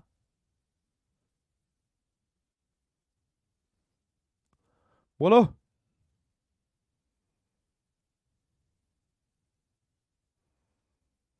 विराट कोहली ने एक और छक्का मार दिया, बैक टू बैक छक्का, एक और छक्का मार दिया भाई, 2 छक्के मार दिए भाई, किसी को धो दिया पकड़ के तो आज।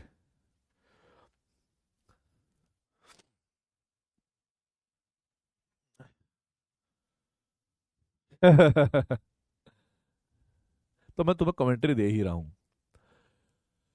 अब ये हमें एफसीसी में अष्टक फलकीय रिक्तियों का तो ज्ञान हो गया, ठीक है, अष्टक फलकीय रिक्तियों का ज्ञान हो गया।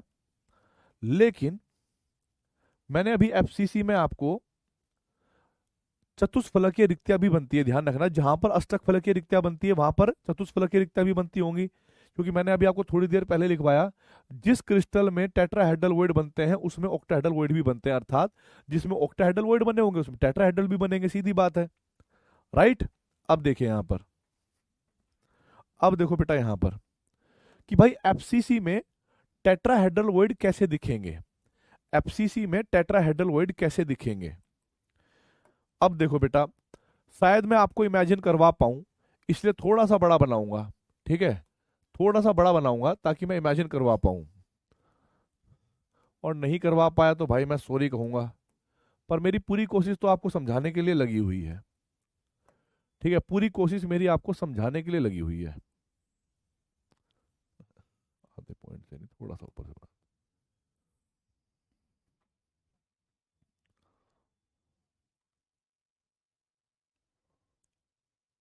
ये देखो अब, ठीक,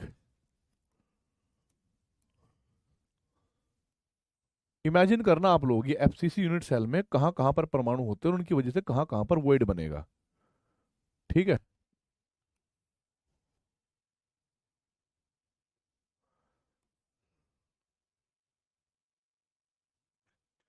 देखो भाई, ये हमारे पास बड़ी सी यूनिट सेल है, ठीक। आप सोचिए एक परमाणु यहां पर है, ठीक है, एक परमाणु ने ये हिस्सा घेर रखा है, ठीक। एक परमाणु तो चलो केंद्र पे होगा ही, ऐसे मान लेना है, एक इस फलक के केंद्र पे, एक इस फलक के केंद्र पे, ठीक है, और एक पीछे वाले फलक के केंद्र पे होगा। एक तो बेटा इसके फलक के केंद्र पे हो गया, और एक ऐसे पीछे फलक के केंद्र पे होगा। मैं ये चाहता हूं, मैं ये चाहता हूं कि आप लोग खड़े हो जाएं, ठीक है, आप लोग जो है भाई खड़े हो जाएं थोड़ा सा, ये केंद्र है, ठीक है, और खड़े होकर अपने कमरे में किसी एक कोने को देखें, और एक कोने को देखते हुए ये देखें कि कोने पर एक परमाणु होता है, होता है कोने पर परमाणु, पर एक कोना कितने फलक के साथ वो रहता है, एक ही यूनिट सेल देखनी है, दूसरे कमरे की नहीं देखनी, एक ही यूनिट सेल के अंदर देखना है। ये जो कोना है ये छत के साथ, लेफ्ट वाले मतलब या राइट वाले कह लो, राइट वाले दीवार के साथ और इस वाली दीवार के साथ कनेक्शन में रहता है एक यूनिट सेल के अंदर, क्योंकि 3D कोना है, ठीक है। ये वाला कोना नीचे वाले मतलब जो फ्लोर है उसके साथ, इस वाली दीवार के साथ कांटेक्ट में रहेगा, ठीक है, और इधर वाली दीवार के साथ। तो मैं इसकी बात कर रहा हूं इस वाले कोने के लिए, ये कोना इधर वाली दीवार, ऊपर वाली छत और पीछे वाली दीवार के कांटेक्ट में है या नहीं? बोलिए बोलिए। ठीक है, ठीक है। अब यहां पर देखिए प्लीज, एक बात ध्यान रखना। अब यहां पर ये परमाणु और बेटा ये परमाणु और ये परमाणु, ये चार परमाणु जब आपस में कनेक्ट हो रहे होंगे, जुड़ रहे होंगे, ठीक है, तो इनके बीच में भी तो एक स्थान बना होगा। इनके बीच में भी तो एक बेटा वो रह गई होगी ना, खालीपन रह गया होगा। और वो खालीपन इन चारों को टच कर रहा होगा। जैसे मैं बता दूं, मैं आपको बता दूं, आ, वो स्थान पता है कहाँ है? वो स्थान मैंने ये मान लिया,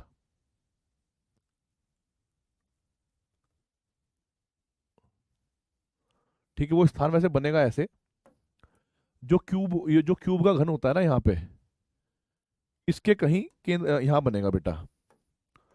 ये होता है A√3, इसको बोलते हैं घन का विकर्ण। तो यहां पर बनेगा बेटा वो पॉइंट, वो स्थान यहां बनेगा। कैसे, जरा बताता हूं।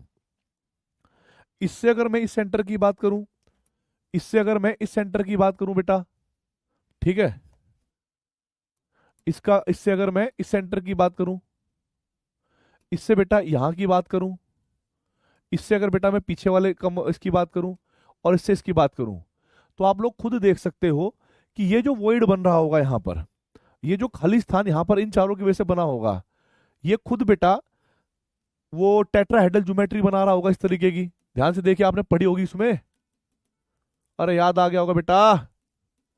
बना रहा है कि नहीं बना रहा है बेटा? तो इस वॉइड को क्या बना होगा बेटा हमारे पास? टेट्राहेड्रल वॉइड बना होगा। अब मुझे बताइए, आप ये अज्यूम कर पाए कि नहीं कर पाए, यस और नो? पीछे वाली दीवार, ऊपर वाली छत और बराबर वाली दीवार और इस कॉर्नर वाले परमाणु के चक्कर में यहां पर कहीं बना होगा ये वॉइड बना होगा, ठीक है, बना होगा बेटा। एक कोने वाले परमाणु बन गया। ऐसे ये सोचिए, इससे, रुकिए रुकिए रुकिए रुकिए, थोड़ा सा गड़बड़ तो नहीं हो गया मेरे से? माफी, माफी माफी माफी। ये तो यहां आएगा ना, ये वाला तो इससे टच होगा। थोड़ा सा मैं आप यहां से कहूंगा कि भाई,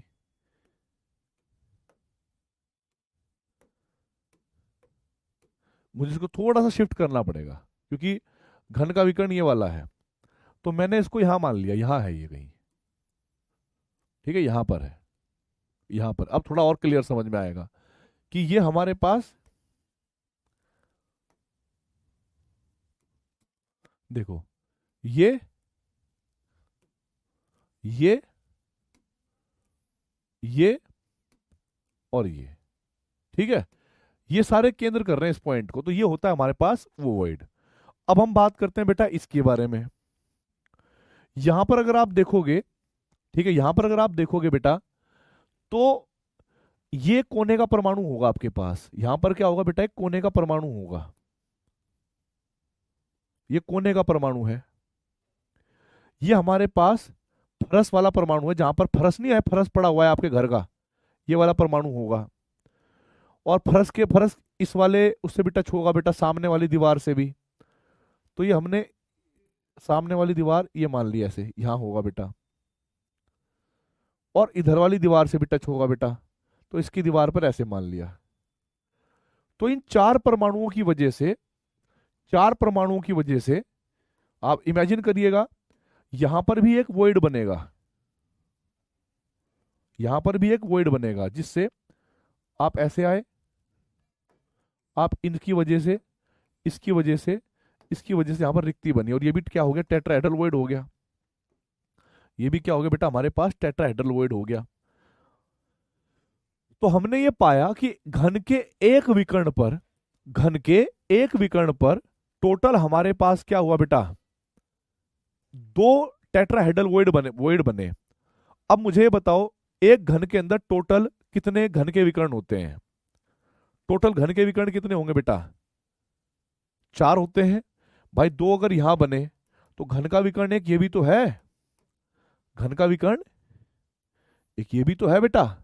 दो ही इस पर बनेंगे, समझ रहे हो? अब देखो भाई, ये तो पीछे से देखे आपने, अब आगे से उधर की तरफ देखो भाई, घन के विकर्ण ये भी तो है, राइट और रॉन्ग? घन के विकर्ण बेटा ये भी है, दो ओर से दो इधर से। तो ये हमारे पास बॉडी सेंटर है, ये हमारे पास क्या है बेटा, बॉडी सेंटर, मध्य बिंदु है, राइट और रॉन्ग? तो टोटल हमारे पास घन के चार विकर्ण होते हैं।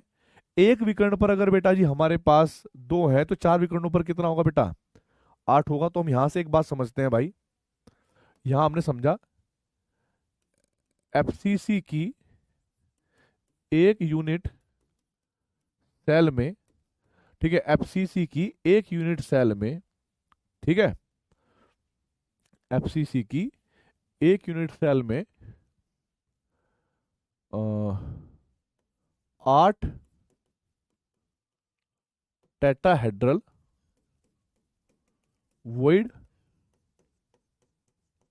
होते हैं, एफसीसी कह लो या सीसीपी कह लो। और बेटा इसके बारे में ये भी कहूंगा, घन के एक विकर्ण पर, घन के एक विकर्ण पर दो टेट्राहेड्रल वॉइड होते हैं, ठीक है, समझाने का खेल है सब, ठीक है। तो भाई दो टेट्राहेड्रल वॉइड होते हैं, बात समझ में आई? अब देखो बेटा, और भाई यहां पर अगर हम बात करें दो टेट्राहेड्रल वॉइडों के बीच की दूरी, निकटतम दूरी क्या होती है, तो मैं आपको बता दूं दोस्तों, ठीक है, मैं आपको बता दूं, यहां पर दो दूरियों का बहुत इंपॉर्टेंट है, एक तो कोने से कितनी दूर पर है, क्योंकि जब कभी क्वेश्चन बनता है एक तो कोने से टेट्राहेड्रल की दूरी पूछी जाती है, जैसे ये वाली दूरी यहां से यहां तक की, ठीक है, या यहां से यहां तक की।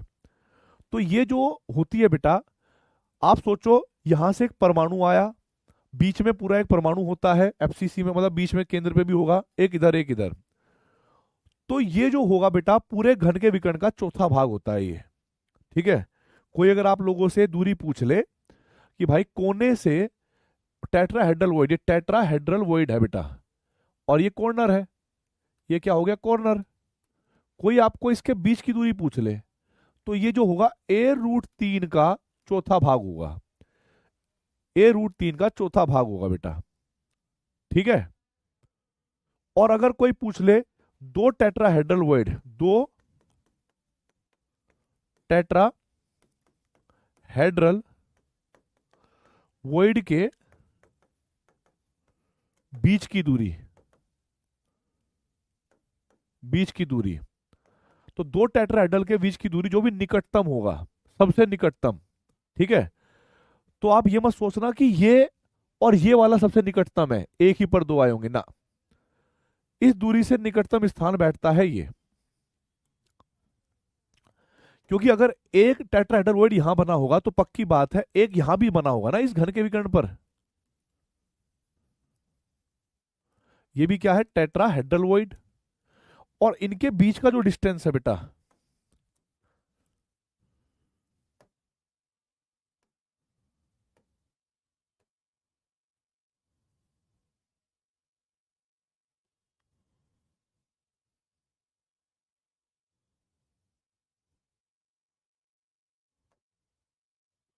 तो इनकी जो ये बीच का डिस्टेंस आप देख रहे हो भाई, ठीक है,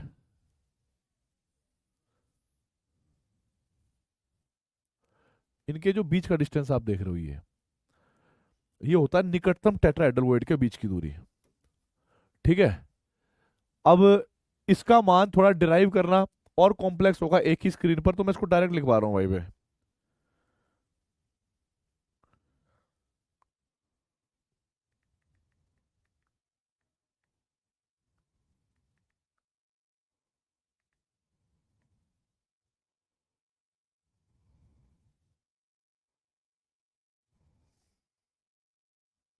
इसको मैं डायरेक्ट लिखवा रहा हूं भाई मैं, ठीक है।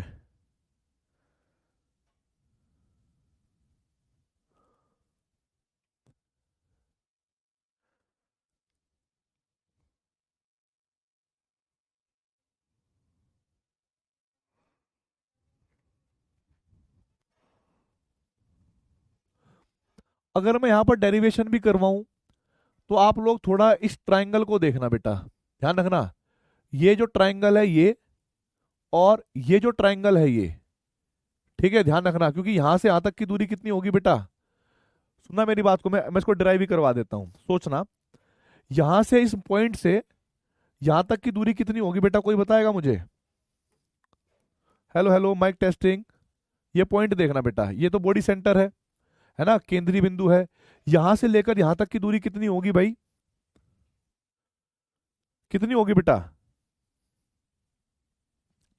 A√2 नहीं होगा बेटा, ना ना ना।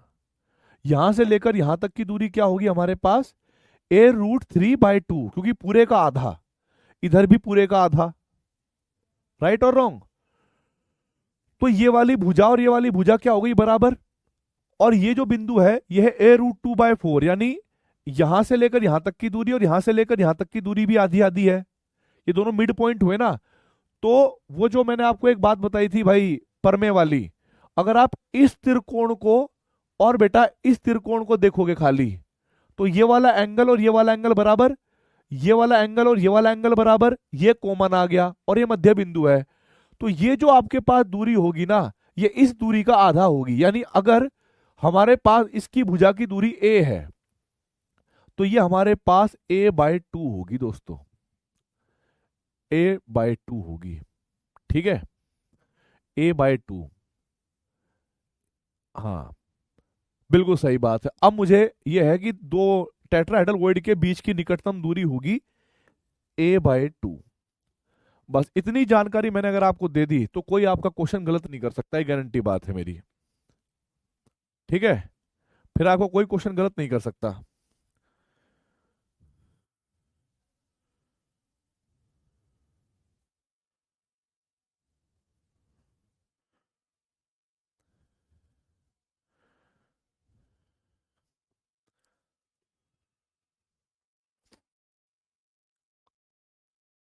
डन, समझ में आई बात? तो हमें ना एक बात समझने को मिली, एक ट्रिक भी समझने को मिली बेटा हमने, ठीक है। हमने एक ट्रिक भी समझी यहां पर,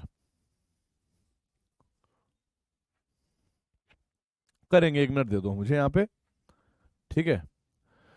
अब हमें एक बात समझ में आ गई, देखो मैं आपको एक नोट पॉइंट समझा देता हूं बेटा। अगर मैं टोटल बताऊं तो 8 होते, पहले मैं आपको बता दूं,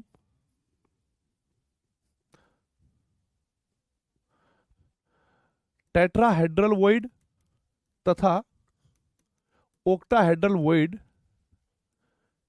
केवल एफसीसी, या जिसको सीसीपी भी कहते हो आप, है ना, एफसीसी, सीसीपी और एससीपी में ही पाए जाते हैं। क्या करे जाते हैं? पाए जाते हैं, पाए जाते हैं। टेट्राहेड्रल वॉइड तथा ऑक्टाहेड्रल वॉइड केवल एफसीसी और सीसी में पाए जाते हैं। और बेटा हमारे पास जो ओक्टाहेड्रल वॉइड होते हैं, ओक्टाहेड्रल वॉइड, ये बराबर होते हैं हमेशा जेड के। और जो टेट्राहेड्रल वॉइड होते हैं बेटा, ये होते हैं हमारे पास 2Z के। अर्थात अगर हमें एफसीसी में निकालने हो, एफसीसी यूनिट सेल में हमें डायरेक्ट निकालने होंगे भाई कितने हमारे पास ओक्टाहेड्रल वॉइड होंगे और कितने हमारे पास टेट्राहेड्रल वॉइड होंगे। तो हम लोग जानते हैं एफसीसी में अणुओं की संख्या जो कॉर्नर फलक पे रहते हैं वो 4 है। तो भाइयों, क्योंकि हमने प्रूफ करा है उसके बाद मैं बोल रहा हूं, ओक्टाहेड्रल वॉइड जो होंगे वो जेड के बराबर यानी 4 होंगे, और टेट्राहेड्रल वॉइड होंगे बेटा 8, ठीक है। अगर हमें एचसीपी में लिखना पड़े, क्योंकि एचसीपी को आपने डायरेक्ट समझा है, एक्ससीपी में ताम झाम नहीं जोड़ा, बहुत सारा गुणा भाग, ये थ्योरम ये थ्योरम कुछ नहीं करा। एचसीपी यूनिट सेल में अगर मुझे ये पता करना है कि कितने टेट्राहेड्रल वॉइड निकालने हैं और कितने ओक्टाहेड्रल वॉइड हैं, और मुझे पता है कि एफसीसी में मैंने आपको इतना तो बताया हुआ है दोस्तों, ठीक है, फिर से चक्का मार दिया, ठीक है। एफसीसी में, एचसीपी में ये तो आप जानते होंगे कि एचसीपी में 6 होते हैं बेटा, एचसीपी में 6 होते हैं जेड। तो बेटा ओक्टाहेड्रल वॉइड तो 6 होंगे, और टेट्राहेड्रल वेट बेटा यहाँ पर 12 होंगे, डबल होते हैं मतलब। तो ये बात आपको समझ में आ गई बेटा। इसके बाद मैं आप लोगों को समझाऊंगा बेटा रेडियस रेशियो रूल और टाइप ऑफ क्रिस्टल, और बेटा क्रिस्टलों में कमियां, मतलब जितना मैंने पढ़ा है विकृति, सोलिड स्टेट में कमियां। तो आई होप आज की क्लास आपको समझ में आ गई होगी। अपना ध्यान रखें, अच्छे से पढ़ाई करते रहे, मनोबल गिरने ना दें, मौज लेते रहें। और भाई टेंशन मत लेना आप लोग किसी चीज की। जैसे आपका ये रिवीजन खत्म होगा फिर उसके बाद कुछ ना कुछ और लेके मैं आ जाऊंगा, ठीक है। पर हाँ, मंजिल पर भी फोकस करना, और मंजिल में मेरा पहला कंसर्न जेई मेंस है, ठीक है। उसके बाद हो सकता है कि जिन बच्चों का जेई मेंस क्लियर हो जाएगा, मंजिल खत्म हो जाएगी, तो मैं एडवांस के लिए एडवांस के क्वेश्चन कराऊं।